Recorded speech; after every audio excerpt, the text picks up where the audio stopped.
Pro Group Management. Workers' comp that works for you. The following is a News Channel 8 special presentation. Only a couple of weeks left before the big election, and we've got all the hot topics on the show today. Ande Engleman is standing by with the details. Sam, would you like to lower your electric bill? Would a public takeover of a private utility be the answer? That's one of the questions we're going to put to Senator Randolph Townsend this morning. And there's a little-known office in state government called the State Controller. Now, basically, it's this person's job to keep the treasurer from running off with our money. Two of those candidates are with us this morning, and they're on the hot seat. Sam? Thanks, Ande. We've got a hot pundit panel today as well. Greg Ferraro and Dick Gammick on the right, Martha Gould and David Ward on the left. All the fireworks begin right after this timeout, so stay tuned for the all-new Nevada Newsmakers.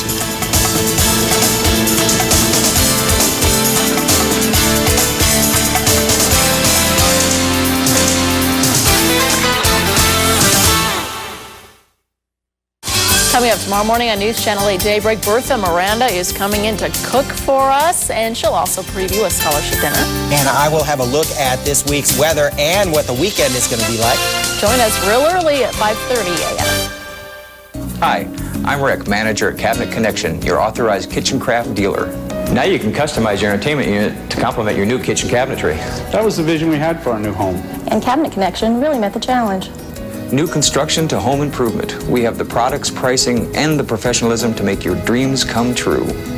Our cabinetry can enhance your flooring. The honeyed hickory was the perfect choice. My clients loved it. Kitchen craft cabinetry, your Cabinet Connection. Call us today. Rumors is Reno's first and finest full-service salon, specializing in hair, nails, skin, makeup, and body services. Rumors Full-Service Salon. Call for your appointment today. You've heard the rumor, and it's true. If you've ever been turned down for auto financing, you're going to love this phone number, 1-800-APPROVED. We do one thing all day long, help good people just like you reestablish their credit and get you back behind the wheel where you belong. 1-800-APPROVED. We have a tremendous selection of cars, trucks, vans, sport utility vehicles, and we approve loans 24 hours a day, 7 days a week, because we have millions of dollars to lend. 1-800-APPROVED. Regardless of your credit history, 1-800-APPROVED. The sooner you call, the sooner you're approved. Congressman Jim Gibbons does not want the critical education issues we face today to challenge us tomorrow. Jim Gibbons maintains that the decisions affecting our children's education must be made by parents, teachers, and administrators, not by bureaucrats in Washington. Local school districts must have the flexibility to spend federal funds where they are needed most. For our future, we must continue education reform and work together to see that no child is left behind. We need Jim Gibbons to continue fighting for our children in Washington.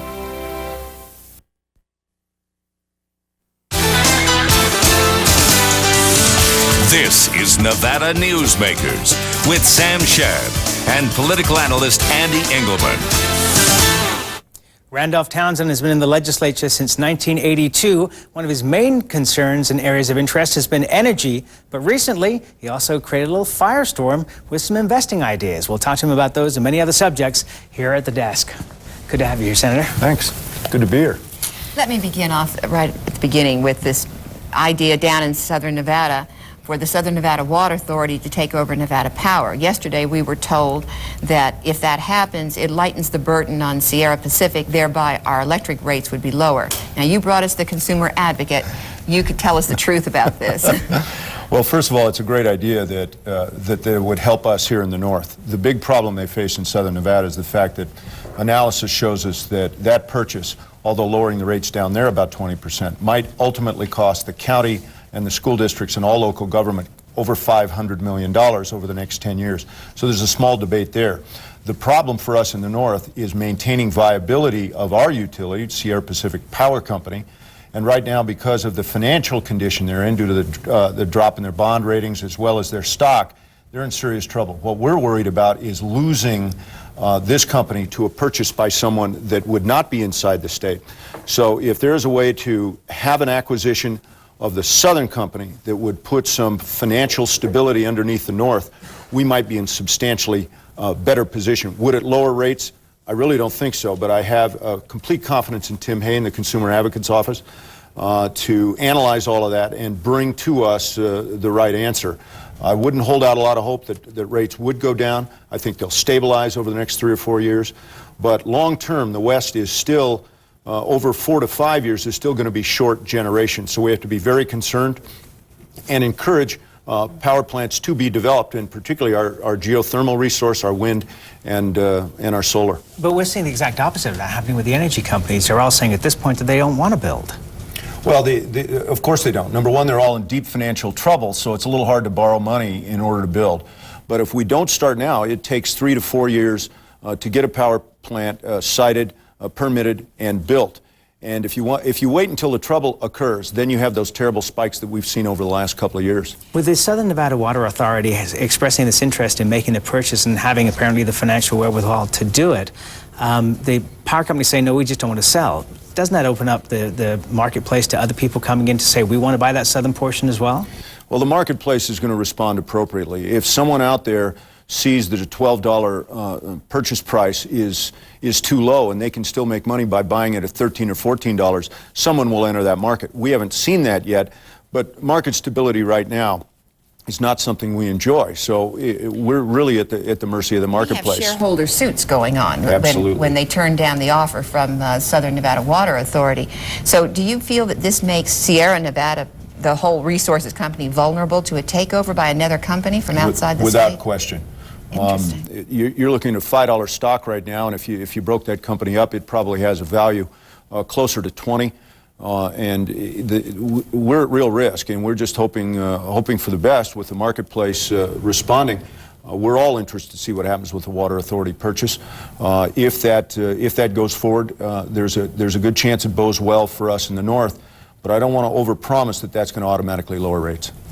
Then, to say the least, we could certainly use that. I want to ask you, if I can, to explain the plan that you came up with a couple of months ago that I think in some ways was perhaps a little misinterpreted, but it certainly created a little firestorm, and you withdrew the idea. But explain the idea, if you would.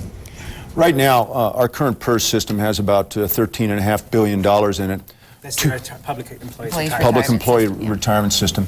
And inside of that, they have what's known as an alternative investment strategy, which is $200 million that is provided to a company in California, and they invest in venture capital funds in California and New York. What our concern is that we should, using their same strategy, their identical criteria, making sure that investment is protected, every time they interview a company for purposes of investment, find out, number one, do they meet a couple of key standards, which is high-paying jobs, paying medical benefits, low water users, non-polluters. And if they are, before they make the investment, encourage them to move to Nevada. That's the kind of companies we're looking for. That's all that was. I'm sorry it was misinterpreted, but hopefully at a time the PERS board gets a chance to fully understand it, they'll make those recommendations. And let me to that clarify, company. Even though you're in the venture capital business and associated with someone, neither you nor that company could have used any of these funds, nor would it have benefited you. Is that correct? It's absolutely correct. Our funds are closed. We weren't looking for state money at all, but because some of my associates have been in this business, we tried to figure out the best ways to bring good companies here. Very quickly, you've just received an appointment from President Bush. Could you tell us what that is? President Bush was kind enough to honor me to be on the Commission for Mental Health. It's a year-long appointment, and we meet every month. And it's been one of the greatest experiences of my life, and hopefully we can share a lot of the positive benefits of that with everyone who has needs here in the state of Nevada. I've got one very last question for you, and it has to be a pretty quick answer. You travel constantly to the south. The north-south split, is it getting worse? Absolutely. And we need to make sure that all of us here in the north work together to help the south understand what our needs are. But it is becoming a dramatic dichotomy between the growth in gaming in southern Nevada and the growth in non-gaming business here in the north.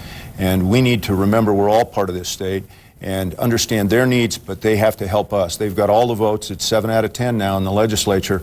And it's a serious problem, but I think as Nevadans, we'll all rally and eventually come to resolution with it. Thanks so much for being here, Senator Randolph. My pleasure. Randolph Townsend. Thanks. You. And when we come back, we change our attention to the state controller's race. Not one of the most visible offices in the state, but quite an interesting race. We'll be back right after this timeout. Over the past 20 years, I've seen a lot of changes in education. I hope that I've had a positive effect on the students who have sat in my classroom. I've taught them English and math, and I've taught them science. But if there's one legacy I hope I've left with them, it's the value of a quality education. In my experience, the Nevada State Education Association has consistently stood up for quality education for our kids and their future. Any questions?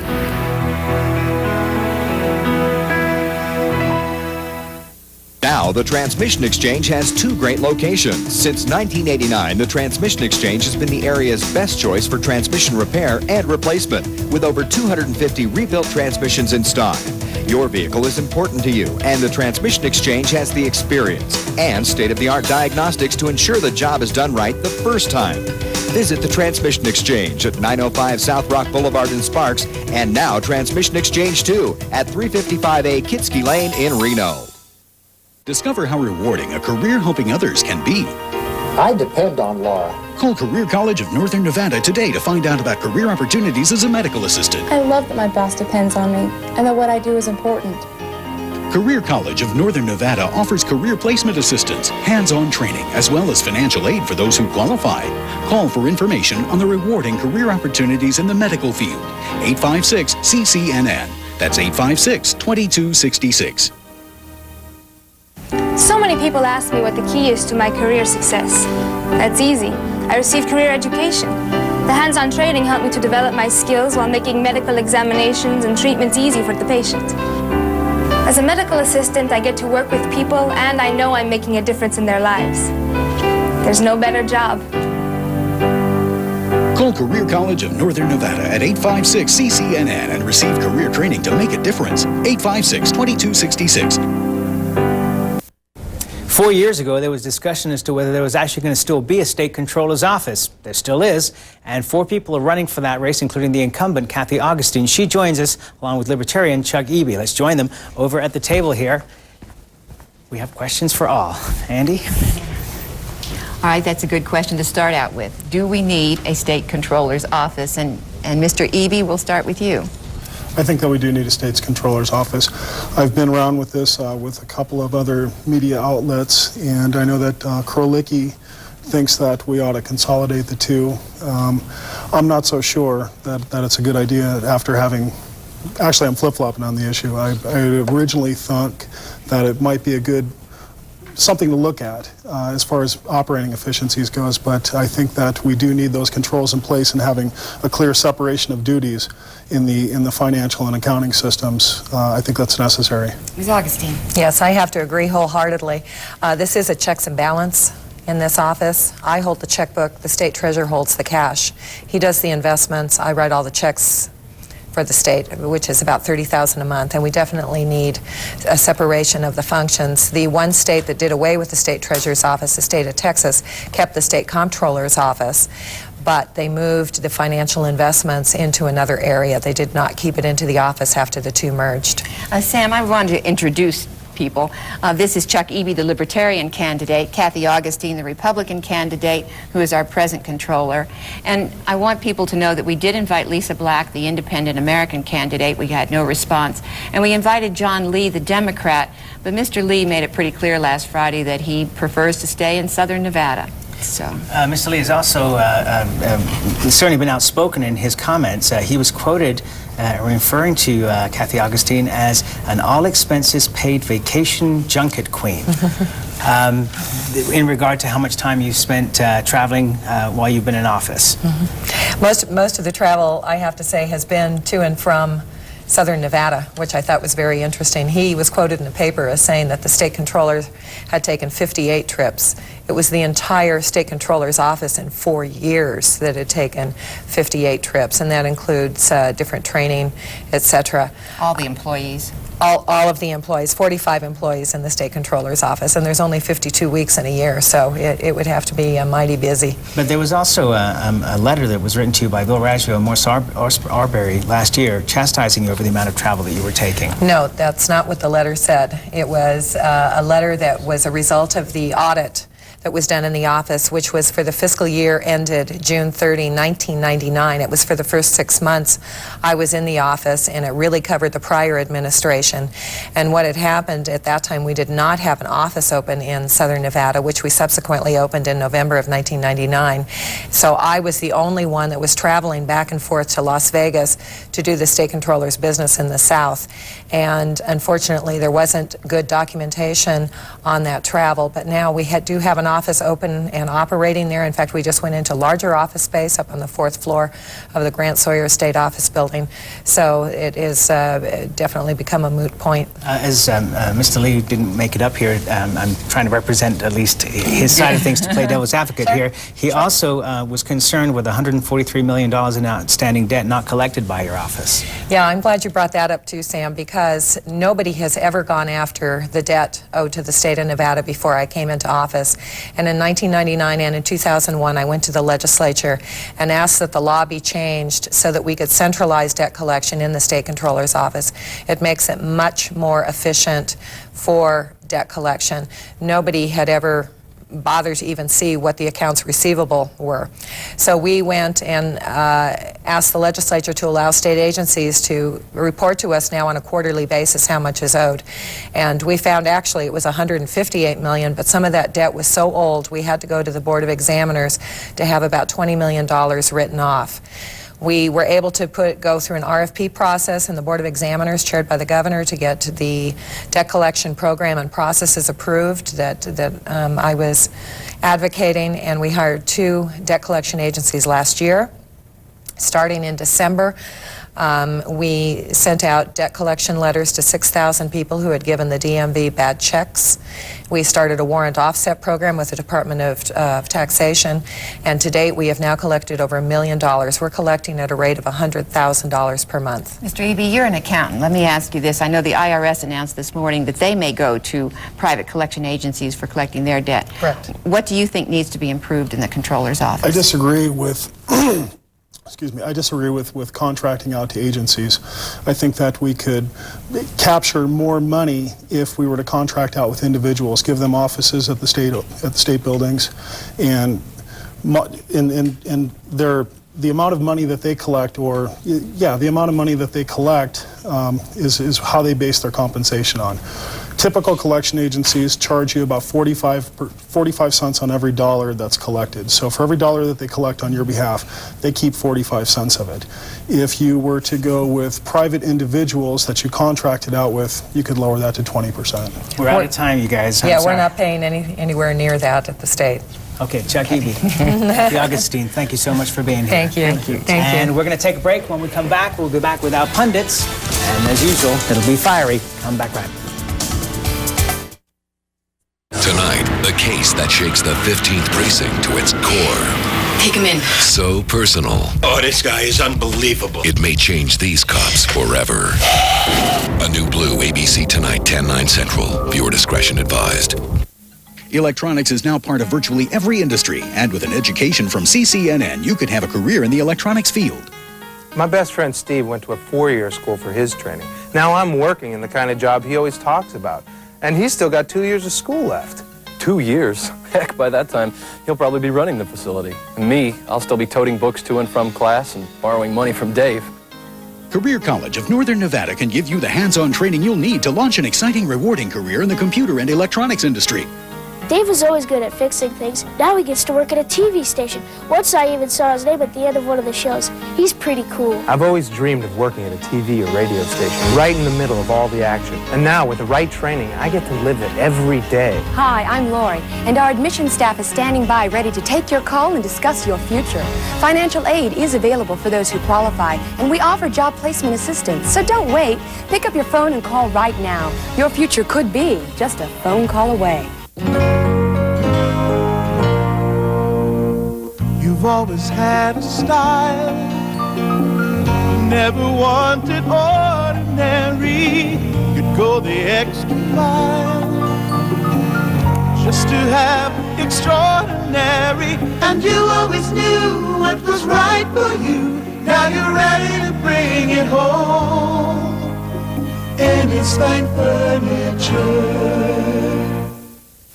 Dry skin is a nasty little problem, but extra dry skin, now that's a big problem. Fortunately, there's advanced therapy from Lubriderm with special nutrients and vitamins. Advanced therapy. Later, Gator. You're impossible. Now behave. We are back on Nevada Newsmakers, and our group is collegial right now, but that will probably change. David Ward is here, Dick Gammick, Martha Gould, and Greg Ferraro. Welcome to all of you.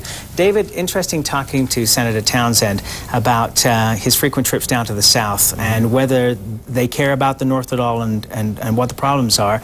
And then we see in the state controller's race that the Democratic candidate doesn't even bother coming up for a television appearance. You used to be in television sales. It's worth a lot of money, isn't it, to have an appearance on a program like this? I think it's disappointing that he wasn't able to make it. I don't know what his schedule is. I don't know what other conflicts he might have had, but it was fun to see the two candidates that we had here, and I thank you for having them on. Okay, but what do you think about what's going on between the North and the South? I mean, is there a problem? You ran yourself as a candidate a couple of years back. What are your thoughts on this?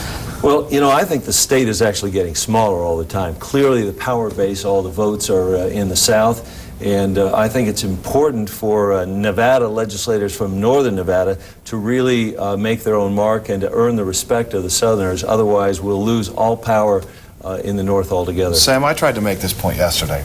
With the population base in southern Nevada, it stands to reason most candidates are going to emerge from Clark County, making northern Nevada, and particularly Washoe County, very, very important in swinging the balance in their favor. Those southern Nevada candidates that take the time to actively campaign in Washoe County are going to likely be the winners. And I'm inclined to agree. And also, I feel very strongly that unless a statewide office carries and does well in Washoe County, they're not going to win statewide. Washoe County is still, for at least the next few years, is going to be the swing vote. What concerns me is when I read the Las Vegas Review-Journal, and there's almost nothing in there about northern Nevada. Right. And when I go down and visit southern Nevada, even southern Nevadans think that Reno is a little suburb of Las Vegas. Well, I don't want to defend the RJ, but usually they have a state section and they carry wire stories that start from Washoe County or somewhere. I'm not actually concerned about them so much as I am about what are we doing up here to make sure that people down south know who we are, that they don't think that we're hazing. Yeah, I don't think they think we're hazing because they don't know where hazing is. Well, my point exactly. Or Ragtown, but I think that those kinds of issues get resolved at the legislature, which makes it very important to elect kind of leaders of the legislature from northern Nevada. One of the things you have to remember is, with the growth in southern Nevada, we have a lot of people coming into the legislature that do not carry a history of this state. They don't understand that there is a Nevada outside of the confines of Clark County. And this, to me, is very serious. I know a number of southern Nevada legislators quite well, and none of them, I think, overlook the needs of northern Nevada. In fact, I think they work very hard to begin to understand the needs and begin to work hard to help northern Nevada, because they know that if they don't, that there's nobody there to do it. Greg, if they do, it is because we have seniority in terms of some of the northern Nevada legislators from Washoe County who have built a rapport and have an understanding and work well with some of the long-term legislators from the South. And that, to me, is perhaps the most important thing, that we hold on to our knowledgeable northern legislators. Okay, we got 2 points here, I think. One, Ande didn't say he wasn't able to make it. Said he made it real clear he wasn't coming up to northern Nevada. That's what I heard. Well, I think when we see these elections this time, because I agree with Greg totally, you get two southern Nevada candidates in races, they're going to pretty well split the South. And it's been said time and again, you're not going to win a state race unless you carry the North. So I think they're going to start seeing that, number one. Number two, we're talking about all the southern Nevada legislators. We got to make sure our own legislators aren't doing this split. And I agree with Martha. I can't believe that happened. I agree with Martha that the older, our people that we have up here that have been there for a while, work real hard to make it a cohesive effort down there. We're getting a lot of new people in, though, that don't. And you go down to the legislature and watch it. This last legislature was one of the nastiest I've ever seen. It was very hard fought. There was not a whole lot of consensus building, particularly among the young people down there, and we can't be having those things and having things happen that are good for the state as a whole. So we got to make sure our own people that are going down there understand that and try to build that consensus. Yeah, I have great concerns when I read the editorial sections down in Vegas, and they talk about Bill Raggio as being some kind of Satan, and that doesn't help with our point of view. Well, he works a lot on building consensus. He's one of the older folks, but then we got our young ones that need to do it too. And losing Joe Dini, I think, is going to be a strike against that, because he really worked hard. That's an enormous loss, because he really understood the needs of the entire state, and he had the respect of both the North and the South. Does that pass on generationally? Yes. No. Sure it Definitely. does. Sure it does. Sure it does. It doesn't stop and end with the people who have given a large share of their public life to the legislature. However, it's because those people aren't elected, they're still going to be around. Speaker Dini is still going to be around, and his counsel will be sought after, just as Raggio's will be if he ever decides to leave. But at the same time, you have to work with the new people and bring them up and make them understand, help them understand that we are a state. Okay, let's go around and get some predictions here. Let's start here with Greg. I think democracy is dead in Baghdad. Really? Hussein gets 102% of the vote. It was quite astonishing, up from 99.9% last time. Incredible. Martha?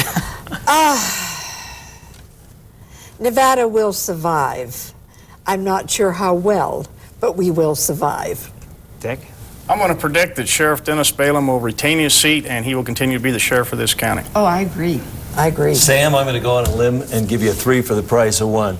Number 1, I think that Question 9, the marijuana initiative, is going to pass in Washoe County, in spite of my opponent to the left here. And I agree with him. And number 2, I think Jan Gilbert has a chance to upset Sharon Ingle in her assembly district, and I think Vivian Freeman, in spite of the Gazette-Journal, is endorsing a newcomer. Can we wait on quickly. TV? Who's going to win? Okay, we'll be right back. On all 3 of them. I'll take the bet. I am. You've always had a style, never wanted ordinary. You'd go the extra mile just to have extraordinary. And you always knew what was right for you. Now you're ready to bring it home, and it's fine furniture. Hi, I'm Kirk Franke. If you need an attorney, there are 4 things you should look for. 1, a sincere commitment to you and your case. 2, a knowledge of the law.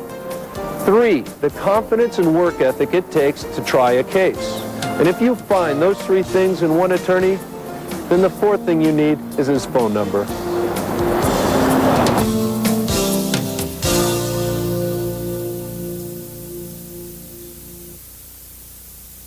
Hi, I'm Ron Ford for Sierra Air. Wow, what a hot summer we've had. Top that off with fire smoke, dust, and pollen, and the air quality in your home could be terrible. That's not good for you or your family. Our Carrier home and office clean air systems will cool and clean up your air while reducing dust and allergens. So call Sierra Air today at 1-800-FURNACE. That's 1-800-FURNACE, where you always have a friend in the business. Perfect indoor weather, Sierra Air. If you've lived in Reno for a while, then you know the best values in furniture for your home are found at Rick's Furniture Warehouse, where you always find everyday low prices. If you're new to Reno, then you owe it to yourself to come by Rick's to find the best furniture values. Rick's giant warehouse is stocked with a huge selection of living room, dining room, and bedroom furniture and accessories. If you haven't been to Rick's lately, stop by. There's new furniture arriving every week. In Reno, there's only one place with everyday low prices. That's Rick's Furniture Warehouse at the corner of Moana and Gitski Lane. Another hot show on tap for tomorrow, Andy. Who we got? Yes, we got Don Cherez running for the Supreme Court and Maurice Washington versus Joe Carter and our pundit panel. It'll be an exciting show. Join us tomorrow morning at 11 a.m. right here on News Channel 8, and then a rerun, of course, at 9 o'clock on Cable Channel 12. And 19 in Douglas County. Thanks so much.